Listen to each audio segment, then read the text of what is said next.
The new Inflation Reduction Bill that doesn't really lower inflation is still on the chopping block as Congress waits to hear from Senator Kyrsten Sinema of Arizona on whether she will support the bill. In the past, she has been against raising taxes on Americans and on corporations, and so we're all waiting with bated breath to see what she'll do. But in the meantime, I've been digging into how this bill helps or hurts you, and I'm pretty shocked, so I want to go through that with you today. Now, this bill breaks a major promise by President Joe Biden. A new study by the U.S. Congress's nonpartisan Joint Committee on Taxation has found that not only would the new Inflation Reduction Bill legislation increase taxes, it would increase taxes by $11 billion on Americans earning below $200,000 a year, which is almost all Americans.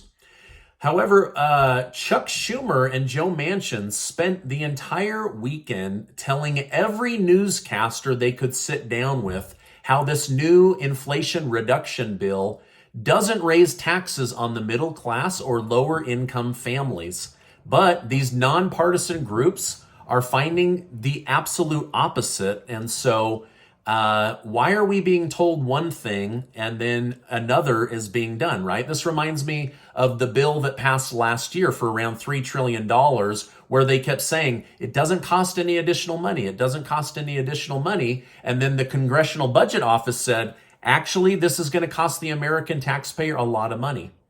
Now, it appears those with the least amount of income and assets are scheduled to shoulder the most burden by yet another bill that will increase our taxes. Also, the National Association of Manufacturers, which calculates that these higher taxes would also reduce American workers' income by $17 billion and would lower the U.S. GDP by $69 billion. So this new bill to save Americans and reduce inflation has the potential to increase taxes on people that make $200,000 or less, could lead to layoffs, meaning lost jobs, would also lower American workers' income, and reduce our country's GDP. So this doesn't sound like a really great bill, and again, it doesn't really lower your inflation. So as I read through this, again, I've been saying this for almost a year now, it looks like a stimulus package that is wrapped in a green energy deal. And now they've just stripped this out. I mean, if I were to call this a stimulus package, I would say that this is a stimulus package for the government, not from the government. And that this is definitely for the benefit of forcing green energy on Americans that may or may not want it. But at the end of the day, it doesn't really do much to help the American people. Now, there are some areas of relief, so let me tell you about those. There is the possibility of lowering the price of drugs, but they don't say which drugs they're going to try to lower. There's also the possibility of lowering health insurance costs for those that are on Obamacare. But if you are on private insurance, this does next to nothing for you and me. And so those are the two areas where it may benefit the American people. Now, new data that came out today shows collectively American households carry $16 trillion in debt. $16 trillion. Yikes. Now, I'm going to be showing you in some future videos ways that people here in my community can take better control of their debt and actually grow their wealth at the same time, doing just one little switch, but not increasing the amount of money coming in or going out. So I'll be sharing that with you here in an upcoming video.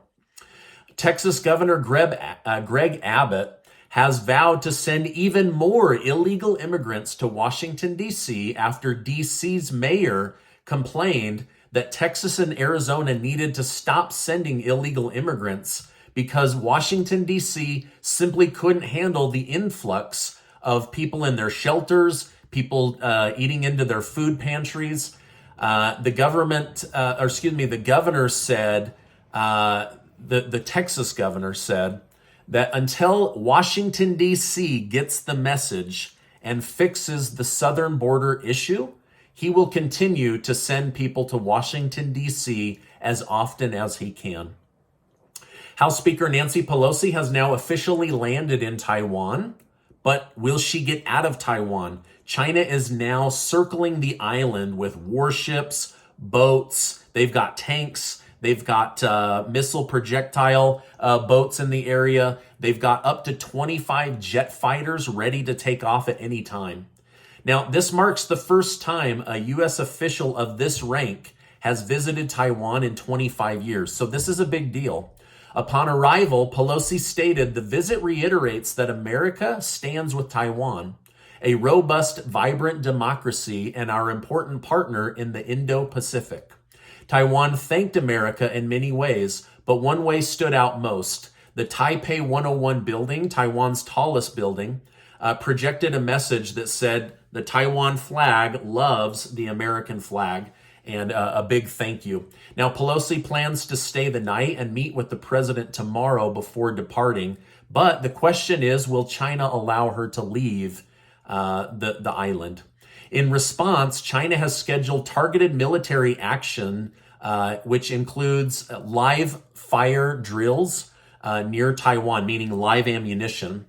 Some have voiced their concern that it seems like China could be surrounding the island as they do military drills, but really in order to continue to intimidate U.S. officials and also the people of Taiwan.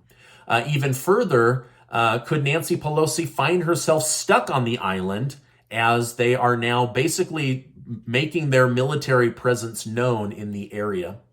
Now, I don't think anything's going to happen, right? I'm not sure why the third highest ranking member of the United States government is there, other than to show China that the United States stands with Taiwan. However, I don't think anything's going to happen. Nothing happened going in. I don't think anything will happen going out. China has a really fragile economy right now.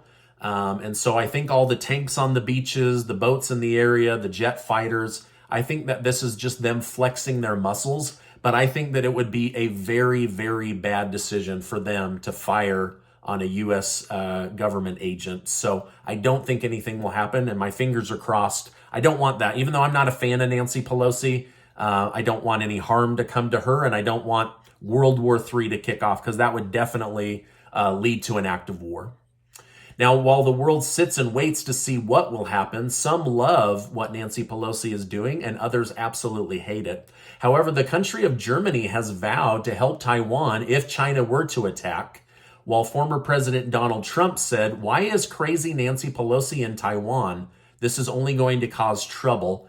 So it's not really clear why she's there.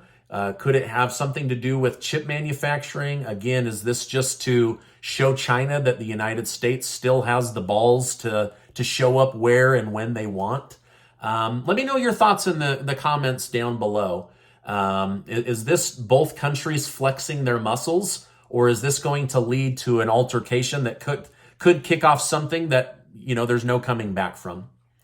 Now, I do find it interesting that Speaker Pelosi chose to be in Taiwan while her husband, Paul Pelosi, is back in San Francisco dealing with his DUI hearing. So some have speculated that maybe she's trying to draw attention on herself and Taiwan and China so that her husband can go through his DUI arraignment privately, but they're not going to allow that to happen. Now, there are several major state primaries happening today: Arizona, Kansas, Michigan, Missouri, Ohio, and Washington State. They're going to be getting new attorney generals, new governors, and new top officials. So big day for many, many states. The president of Bulgaria announced that he will step down and dissolve the current government.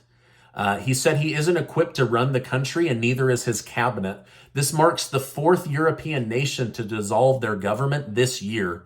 I mean, it really begs the question, what is going on with these world governments? That's just in Europe. In other countries, they've also dissolved, right? Like Sri Lanka and some others that I've let you know about. But what do you think is going on here? I'm not really sure. Now, the United States has successfully killed one of the most wanted terrorists in the world. Al Qaeda's leader, al-Zawahiri, was standing on a balcony at a safe house in Afghanistan when a drone missile was launched at President Biden's command, and he has been taken out. Biden stated, "Now justice has been delivered, and this terrorist leader is no more. People around the world no longer need to fear the vicious and determined killer." He then reminded people that if you attack the United States, no matter how long it takes, we will come for you. So many are seeing this as a big victory for the president and also for the country. A top Democrat election specialist is saying Democrats' best chance of retaining the White House in 2024 is none other than Representative AOC. She has everything it takes to win and run the country the way most Americans can agree upon, according to this election specialist. But what do you think? Does AOC have the skill set to be president of the United States? Would she really run the country in the way that most Americans want? Or is she too progressive? Is she still lacking in skills? Let me know your thoughts. I was a little bit shocked to read this today on the Hill, but that's what this Democrat election specialist is saying. Biden has approved another $550 million to go towards helping Ukraine using taxpayer money.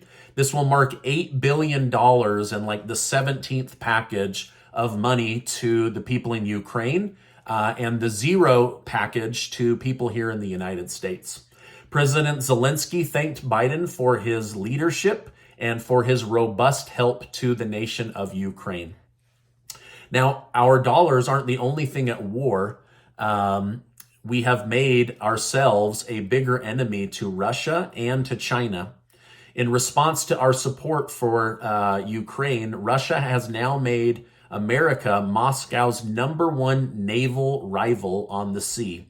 The new Russian doctrine states that their main naval threat is the U.S. strategic course towards dominance of the world ocean and its global influence on international processes, including those related to the use of transportation lanes and energy resources of the world ocean. So basically, Putin is saying the United States is trying to control the ocean, and it's going to affect their ability to ship grain, oil, gold, silver, uranium, all of that. And so he's saying we're going to continue to push back because the United States does not own the world's oceans.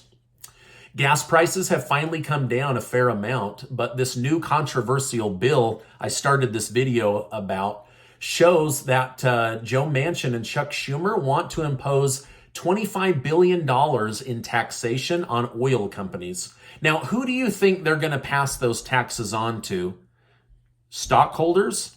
Themselves? Or the American people, right? The consumer. And so many are wondering why during these difficult economic situations where gas is probably the #1 thing causing inflation, why are you now going to put a $25 billion tax on these companies? I don't know. I don't have an answer for you. I just noticed that that was in the bill. And so as I searched that, there was positive messaging saying this will help them to not be so greedy. While on the other side, it said, greed or not, this is going to get passed on to us. Gas is going to go higher. So let me know your thoughts on that one as well. Now, one of the biggest issues with this bill is it doesn't really lower inflation. The second issue is they say that they're going to get support for this bill because it will pay off $300 billion of the United States national debt over the next 10 years. But let's be real, between now and the next 120 months, do you think Congress is going to find another $300 billion that they must spend? Of course they are. So this is just all for show. Anything that requires them to spend more money to bring something down, anything they bring down, they're just going to spend again. So I'm not fooled by that. To me, that's just political theater. All right, now, according to the Daily News, the Daily Mail news site, over 50% of food banks say they can't keep up with demand, and the demand is rising, showing that many Americans are struggling just to provide their families with food and still pay their bills and their debts. The state of New York, California, and Utah reported the highest uptick in people needing food assistance. So if you're in one of those states, you're not alone, but this is across the entire United States. 50% of the food banks out there say people are struggling just to have basic food.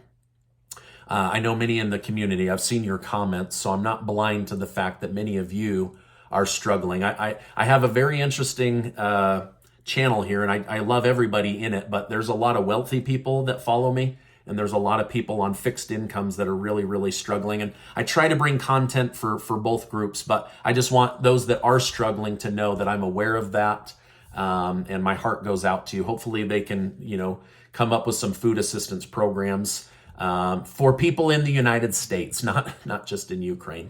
Now, this is my update for today. Make sure you're subscribed to the channel and you have your notifications on so that I can keep you in the loop each day. And before you go, I want to remind you that you are amazing. I really, really believe that, and I appreciate you being in my community, and I will see you on the next video.